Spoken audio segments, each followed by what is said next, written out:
Hello guys, and welcome back to Rise of Prussia with our campaign here of the Second Silesian War. In the last episode we had a pretty successful turn where we went ahead and we moved on to some new targets and took them, including Olmutz, Pisek, and Pilsen. Pisek not being one we actually need to win, with the others definitely being ones we need to win, while our other forces are moving south and trying to sort of convene with each other in the same place. And while I'm getting Frederick ready to kind of move up here so that we can take these if possible and then just hold our own here. Basically waiting for Saxony to open up because it's blocked at the moment. However, we do need this location Hal belonging to Saxony in order to win. So I figure if I can get him on this border, I can kind of work my way up here maybe, or who knows, maybe just send him around north. But also because at full strength, this army has almost or about 4,000 power, and we saw the majority of the Austrian forces seem to go up this way. So I figure if I'm going to find them anywhere, it's going to be somewhere up here. So I might as well send my most badass army up there to take a look. Now, that army is at half strength right now because of the lack of cohesion, because they've been running around on offensive or assault all the way from taking Prague all the way down to Pilsen without a moment to rest. But that's why I'm only going to send them over here to Falkenau, let's call it. I'm going to put him on defensive. He's going to turn to offensive once he gets here, but that's fine. This will give him just a little bit more recovery of cohesion. If you look at the bottom, I can't really point at it for you, but it says average cohesion 69 out of 108, variation 1.67 a day. The variation is the increase at the moment. If I turn it to offensive, you'll see that's down to 0.82 or 0.83 per day, depending on who we're looking at. So this will give him a little bit more recovery, although he is going to lose cohesion as he moves. But then I'm pretty much just going to plop him down here because he's just scouting for right now. He's just going to take a look. I don't need to send him anywhere else because I want him to stay just in this region in general in case we need to protect Prague or we need to protect Pilsen, and just to be ready when we have to go attack Hal. There was one unfortunate bit of news that we got from last turn, and let's see if I can find it. It had to do with the Battle of Olmutz. Okay, while taking Olmutz Fortress, we managed to capture supplies. That's good news. Okay, here's the bad news.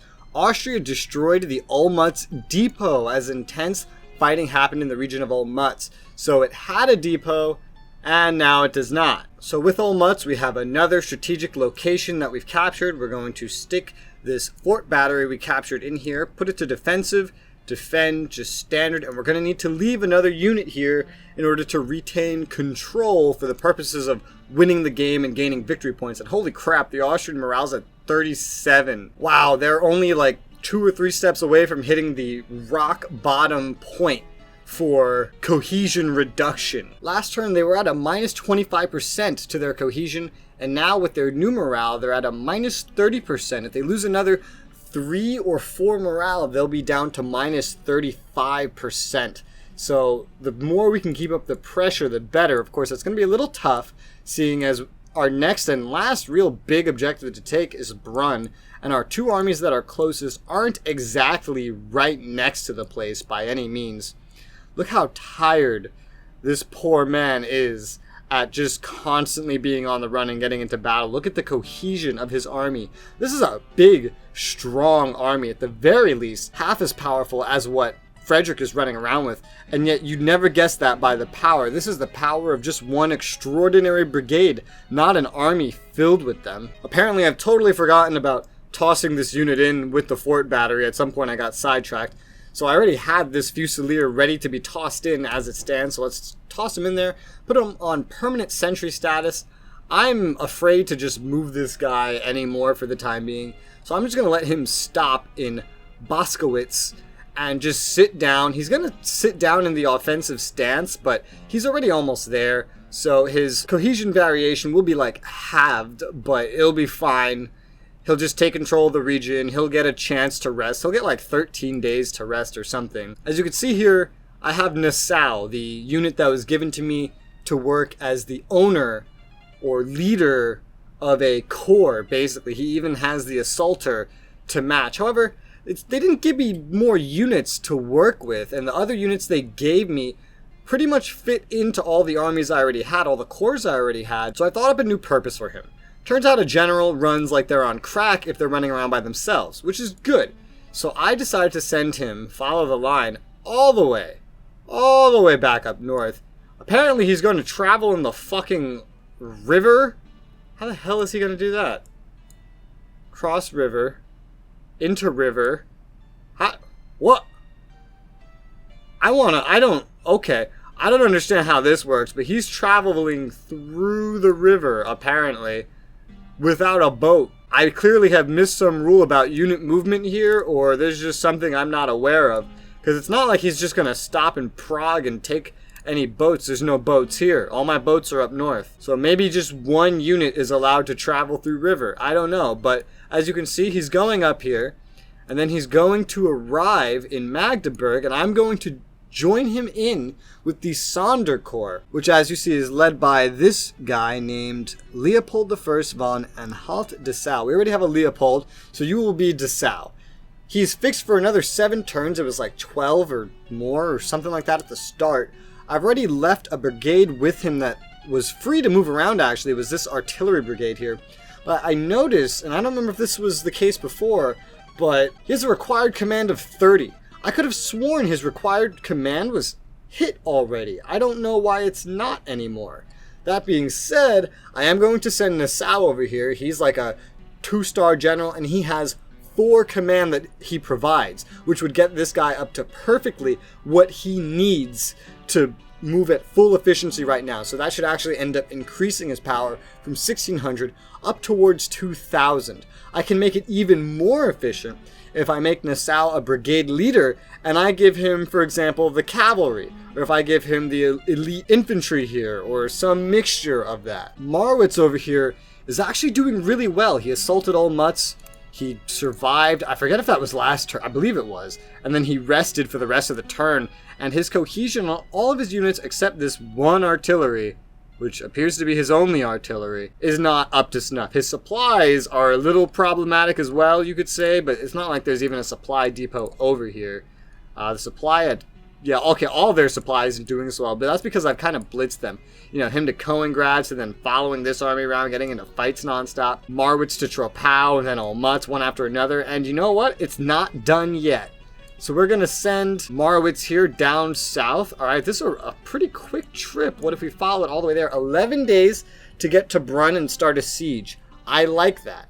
We're going to intercept this unit here, but we do have full cohesion at the start of the turn for the most part. We have a lot of power anyway, so we should be able to obliterate him. And by the time we get there, it should probably be like, 2 days. Kurt here will be in Boskowitz. He will be in the offensive, and he will be able to reinforce, even though he probably shouldn't. If he can, he will be able to reinforce and just make sure we obliterate him. We will then at least be able to get a full army down to Brunn, start a siege, and waste no time in securing the last objective city in this entire region that we need. And once it's taken, we can look at taking Kurt and Marwitz here and sending them south down to Pressburg and Vienna, because they are strategic towns. While they may not be the most important towns, they are strategic towns.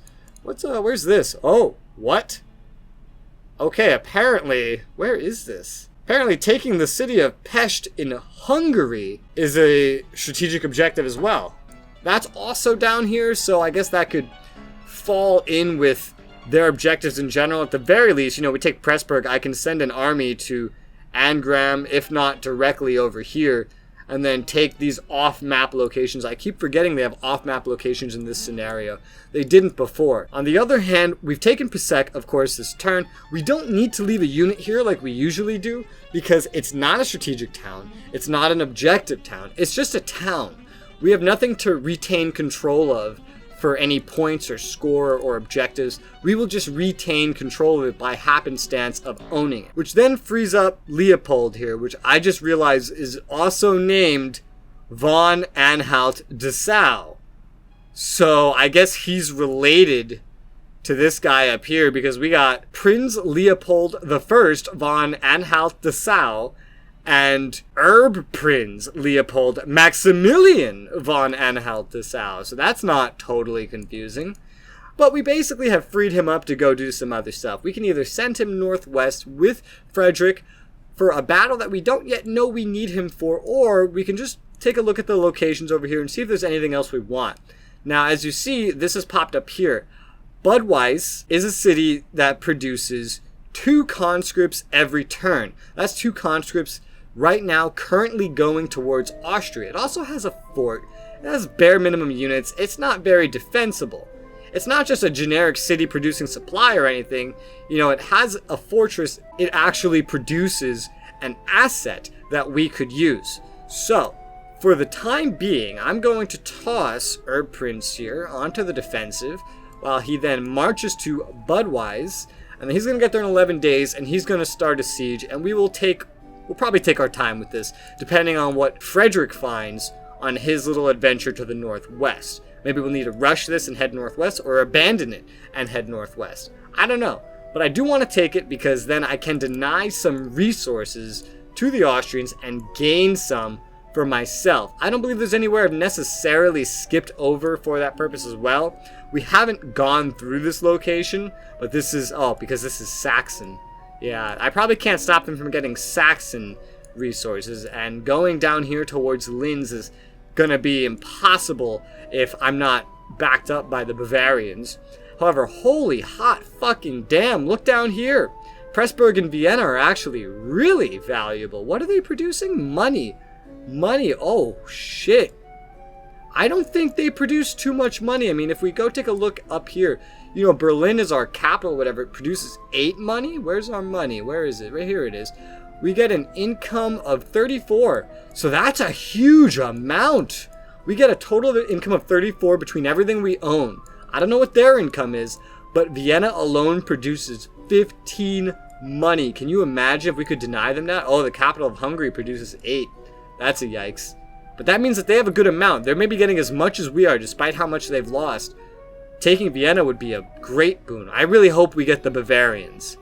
Getting the Bavarians would be very helpful, but I don't know how this scenario actually goes. And now it's that time to get recruiting some new reinforcements. We have two groups of 3 elements of elite and line infantry recruiting at the moment. I'm going to toss another elite into Magdeburg. It's all I can recruit for right now, because oh my good god, we're this far in. I don't know if we've actually played long enough to see any of those units finish, but as you see, we don't have replacements for elite or line infantry, and that's what we've been heavily relying on for our pushes, I should say. So if any excessive losses start being taken, we're going to start needing these reinforcements. So I'm just going to keep the pressure on that, rather than recruiting militias like I did last time, and rather than even beginning to touch these pontooniers. We don't need these pontooniers. I mean, they could be handy, but we don't need them. And before anyone asks in the comments, no, I'm not missing this guy, but it's a small unit. It's hard to chase around. It's mostly harmless to us as things stand. We don't really have to worry about it. His cohesion's probably shit anyway. He's probably just going to follow our units and try to defend his land, I'd imagine, rather than try to run behind our lines and do something unsustainable. But even if he does, I could just turn a unit around whenever I want. For now, I needed to keep doing what I'm doing and pushing forward, even though in some instances, mainly over here, I am starting to run into maybe some supply issues, but we'll figure things out as we get to the next turn. Speaking of next turn, we're going to hit that magical button. And of course, we did intercept this army here that was standing in the road in between us and the objective of Brunn. He actually has a really sizable force, and he has been sitting here for a while, meaning his entrenchment is probably fairly high. As you can see, yeah. Wow, okay. So, turns out I was right, and Kurt did show up to help, despite the fact that Kurt should not have done any such thing in this turn. Like, his force was battered, cohesion broken.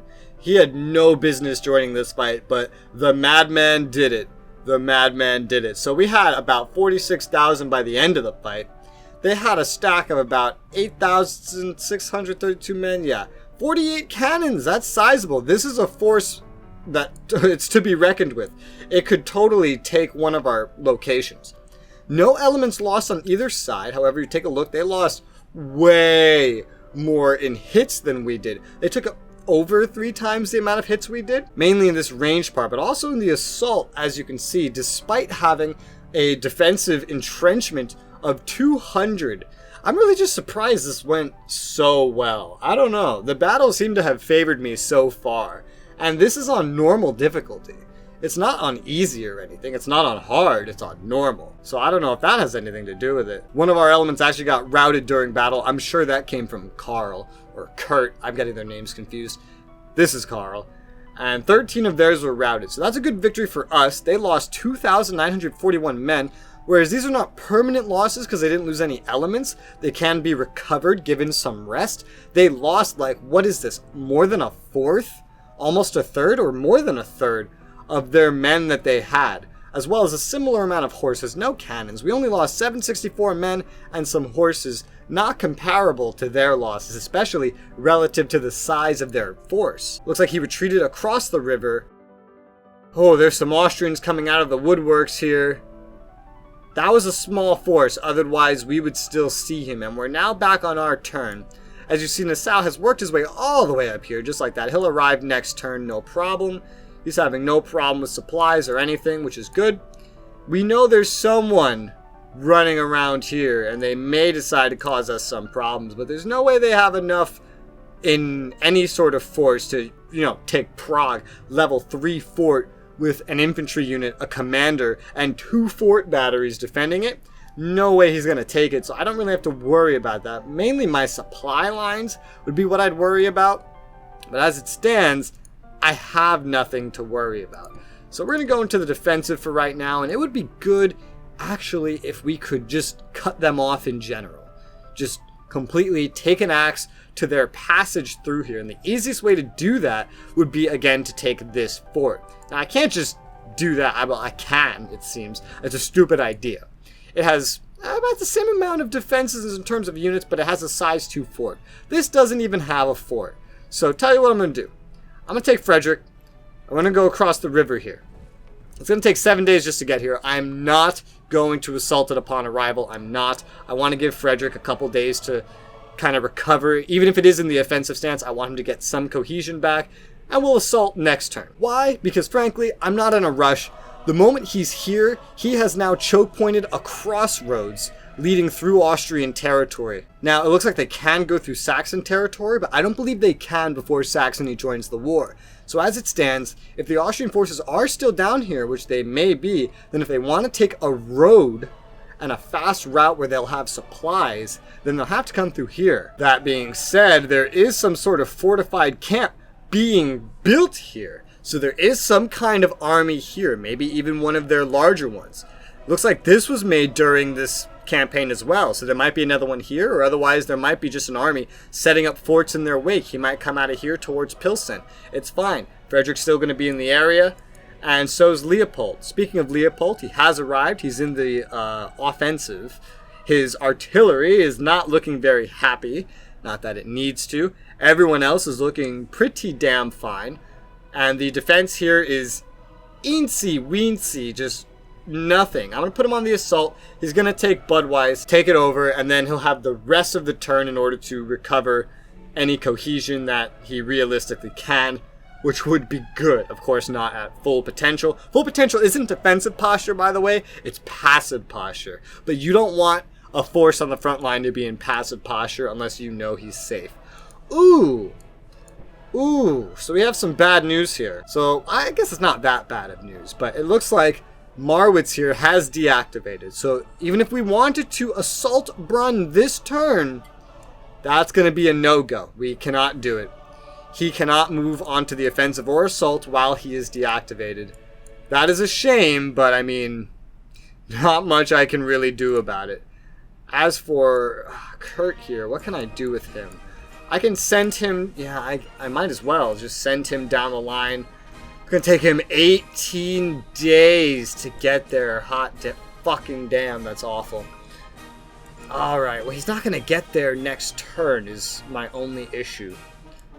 I'll send him down here. It'll take 7 days for him to move here. He'll end up in the defensive. It'll give him a week to recover. If I assault next turn, I can always put him on the offensive, and because he's one tile over, he can come to assist. But he definitely needs some time to recover cohesion. Realistically, I'm dumb for even moving him this turn. I really could be dumb for even moving him this turn. But then again, there's not a lot of supply built up over here anyway, so it's not like he could pull much. Ooh, he actually refilled all of his supply. Okay, maybe there's more supply here than I seem to think. I know supply goes like 2 hexes, 3 hexes, I don't know, but... See, my problem here is Kurt needs to recover his cohesion. He needs to. He has almost none. His army has doubled in power since last turn with the offensive-paced cohesion recovery he's gotten, but it still has a lot of recovery to do. Marwitz is going to get his recovery because he's forced to stand still. Kurt, on the other hand, I guess he's only going to get his recovery if I make him stand still, so fuck it.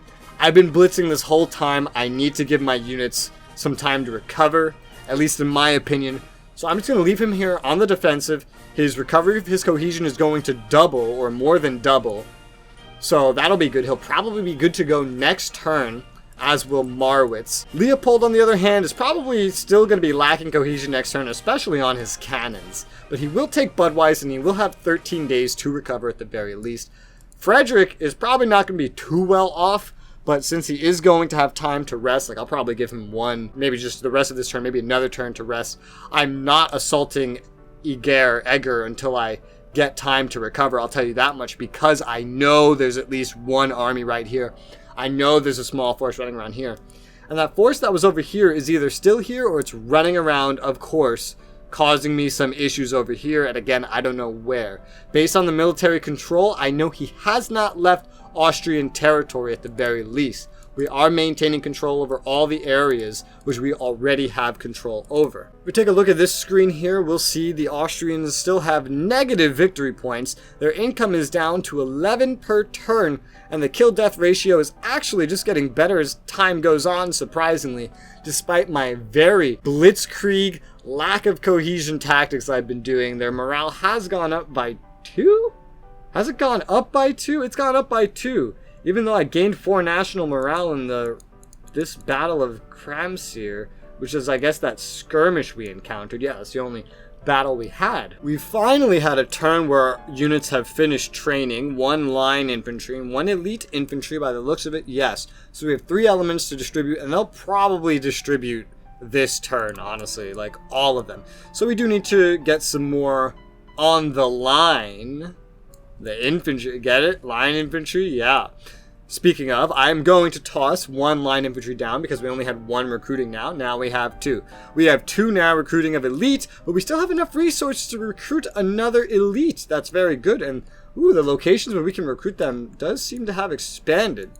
That's actually really good. So I'll recruit this elite infantry down in, let's do Namslav. That's pretty safe. So that's the max amount of elites I can recruit at once is 3. And if another one doesn't finish next turn, which I feel like it might, we will continue recruiting line infantry and just keep this up until I'm sure that we have more than enough to sustain ourselves. Since Brunn is a level 2 fort, and I do believe the attack will be ready next turn, I am going to toss a siege works down onto Brunn to guarantee that we have at least 1 hole in the fortification. If I remember correctly, yeah, this group has basically no artillery, just 1 unit, and that unit has almost no cohesion. So I don't really have much hope that he'll make a breach in the fortification himself. So just to make his job a little easier, I'm going to put 1 in there for him. I can't use the mines because he's lacking a certain unit. I believe only Frederick can use the mine, but maybe someone else can. Maybe I'm wrong. And with that, we have our turn. So we're going to proceed to the next turn. There shouldn't be a crazy amount of action this turn, but we are going to be assaulting Budweis, which, as you see, is taking place here. Their garrison was insignificant. They lost all their elements. They had 340 men. We lost 17 men, probably solely because we were lacking cohesion. As you see, we took, let's see here, 1 hit, 1 whole hit the entire battle. We've taken prisoners. We've taken equipment, which I believe is war supply. Yeah. They had fortification. Didn't help them. Budweis Fortress is now mine. It's not an important objective. I don't need to leave anything there. Wow, this army actually came down here. And my unit was in the defensive.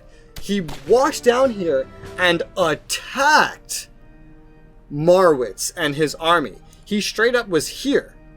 went down here to attack me. He didn't stand a chance, even with the defenders marching out. And he must have known that. You can see the defenders took part, by the way, because there was a trench effectiveness here. And the only entrenched enemy units here were in the garrison. The good news is all of our units did manage to get entrenched, so despite having shitty cohesion and not being activated, which is already a command debuff, it's a penalty, we did manage to do pretty damn well, killing 2,145 men, 121 horses, again, like a third of the units that we were attacked with. He seems to have recovered his units seemingly quickly. Well, he is recovering them. He's not up to full. Our numbers are a lot lower because Kurt was too far away to take part in this battle. Maybe I should have sent him. Maybe, I don't know. He probably wouldn't have gotten there in time. Either way, we still haven't lost any elements. Of course, the enemy hasn't lost any elements either. Oh, I can even see he's operating with a 20% command penalty. The Austrians, or maybe just the AI, seems to be pretty bad about micromanaging the penalties like I have done. That's a pretty good, unexpected battle result for us. And it looks like that's the rest of the turn. Okay, so let's take stock of what we have. Not too much happening in the turn events for this turn, but I can see that the Grenadiers, my elite infantry, are being assigned very rapidly. Although it's all going here. Why is it all going here? What the fuck? Okay, these are just my recruited units. So they're being distributed to units here. I don't know if it may be some of the garrisons here. It may just be the units of this army. They may be getting some reinforcements, bolstering their strength. I'm not sure. Nassau has arrived at his objective. As we can see, the required command is at 30 up to 34. I didn't expect it to be that much. What the hell? Let's pull him out. And yeah, we'll see 26. What the fuck? He only provides 4 command. Yeah, look, he only provides 4 command. How come when I toss him in here, we gain 8 command? I don't really get it, but hey, thanks, Nassau. We can make this even more efficient? No, maybe not. Actually, I have to go here and enable brigade commands, which will cost me 10 money and 1 conscript. Can have 72 brigades. I have 35. All right, let's enable it. I don't know if I can combine the units just yet, actually. No, not while they're locked, but he'll be a brigade. I'm going to give him these units when he can. It will make this even more efficient. The Austrian victory points are still negative. The morale is continuing to go up, which I don't really like. I don't like that. It means they're recovering all their penalties. I wonder if there's just a natural movement up because we're the only ones winning anything. I am going to recruit some more line infantry. Let's recruit it back here at Stettin, because that's a no-brainer. I just need to keep recruiting. Let me take a look at my... Oh yeah, we've distributed every single elite and line infantry just like I said we would. Frederick is locked into a siege over here at Carlsbad, which is very poorly defended. He does have some cohesion regained, enough to justify an assault, so I will assault this, get it out of the way now, and of course rest for the rest of the turn in assault posture, mind you. On the other hand, I'm not quite as sure what to do over here. That unexpected battle did put Marwitz here not quite at the point of cohesion I wanted him for an assault, so I think I'm just going to leave him on the defense for another turn. Kurt, on the other hand, while he has gained a lot more cohesion, is looking a lot nicer. It's not quite back to where I need it, especially with a force this ballsy and this sizable to just be running around and throwing away my cohesion for no reason. So I am going to take one more turn before pulling any actions over here. We are on turn 8 of 27, and we, again, all we're missing is Brunn until we can attack Hal, so it's honestly looking pretty good right now. Leopold, on the other hand, is so just in the clear and safe, and see, his cohesion's doing better, but not on certain units. So to get him in a better position faster, since he's not in any danger, I'm just going to toss him into the structure here. I'm going to put him on passive. He's not really going to get attacked, and that bumps the, let's see, the recovery. It's weird. The variation on the recovery is better outside the structure than it is inside. What if I put him inside on defensive? What the hell? 4.31 a day as opposed to 2.16. On passive, 3.59, but inside it's now 2.88. That doesn't make much sense, but hey, apparently if I just toss him into this structure, he's going to recover much better off of passive That doesn't make sense, but yeah, okay then. I'll just toss him in the structure, and he'll just stay here for a turn, so we can try to get these cannons back up to snuff on their cohesion, so that his army's good to go. And then we'll figure out if we're going to send him east, maybe to cut off the Austrian supply lines, or if we're going to send him northwest to assist Frederick, who's honestly probably going to do pretty well by himself. He'll probably get tossed into this city then after this. We'll see. That's going to be a nice full turn, so let's hit next turn. I wonder if we're going to get attacked again by this army. I saw his little...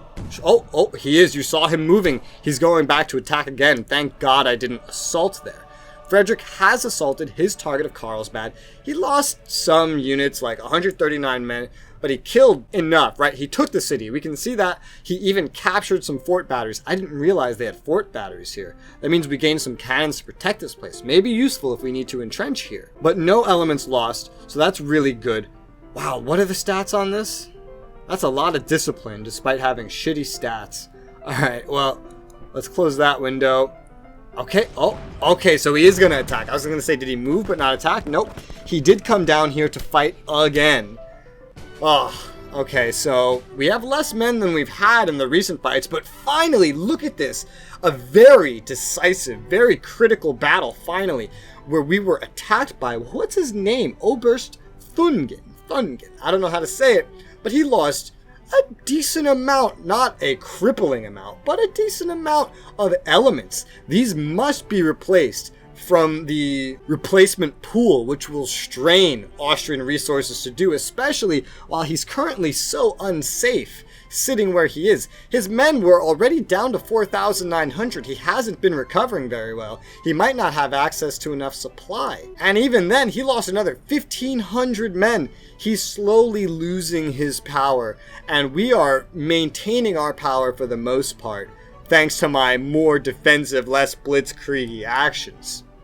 That's a very good result for us. Okay, we have some... Winter! Wait. Alright, boys, those are quite the developments. Austria has made a move and is running into what we've taken from Saxony, trying to irk us at the very least with this little brigade, which I don't believe has too much of a chance of doing too much damage. I mean, we don't have much defending up here, but this has now confirmed our need to send units up this way, which we'll take note of next episode. And it looks like it's about to be now or never for attacking Brunn, which is another thing we'll have to deal with, because we're getting into the winter now, and it's probably only going to get worse before it gets better. So we're about to hit a critical downtime, and we need to make sure that we are dug in before it's too late. But for now, thank you guys very much for watching, and I'll see you on the next one.